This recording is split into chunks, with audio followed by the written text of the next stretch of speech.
And the candidate polling at number 2 in the state, Nikki Haley, is also crisscrossing New Hampshire ahead of Tuesday's primary. And NewsNation correspondent Joe Khalil is tracking the Haley campaign tonight. He joins us live. Joe?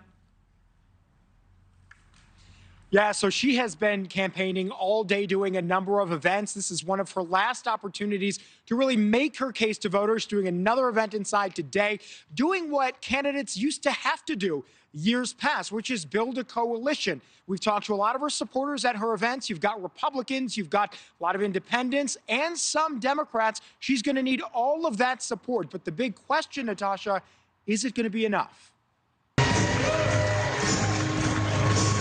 If Nikki Haley pulls off an upset and wins the New Hampshire primary this week, her victory will be due to Republican voters, independents, and yes, Democrats too. She's able to, bring a little bit of unity to the political spectrum. Greg and Tom McKenzie are both independent and undecided New Hampshire voters leaning toward Haley.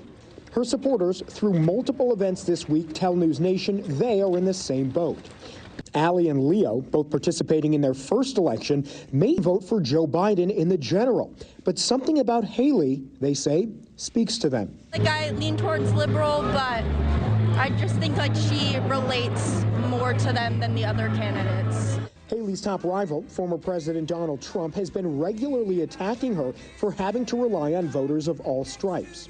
Like this Truth Social post, in which Trump says Nikki Haley is filling up the roster with Democrats. But many of her supporters tell us drawing Democrats isn't a sign of weakness. Rather, it's a strength. I think it's a plus because I think we need to bring people together, In her recent interview with NewsNation's Leland Vitter, Haley leaned into the issue, touting her advantage over both her Republican rivals and the current president for being too old to properly govern.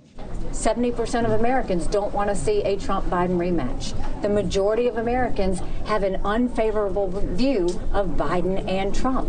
Registered Democrats cannot vote in the Republican primary, but nearly 4,000 registered Democrats became unregistered before an October 6th deadline, allowing them to participate in the Republican primary if they wish. Look, we would shock everybody if we won this thing, but it's actually doable. New Hampshire's Republican governor and one of Nikki Haley's top surrogates, Chris Sununu, also believes it's a major advantage that gives Haley credibility heading into a general election. Again, she has just such broad appeal. Folks are galvanizing, and as a one-on-one race, we've really made it easy for folks to decide.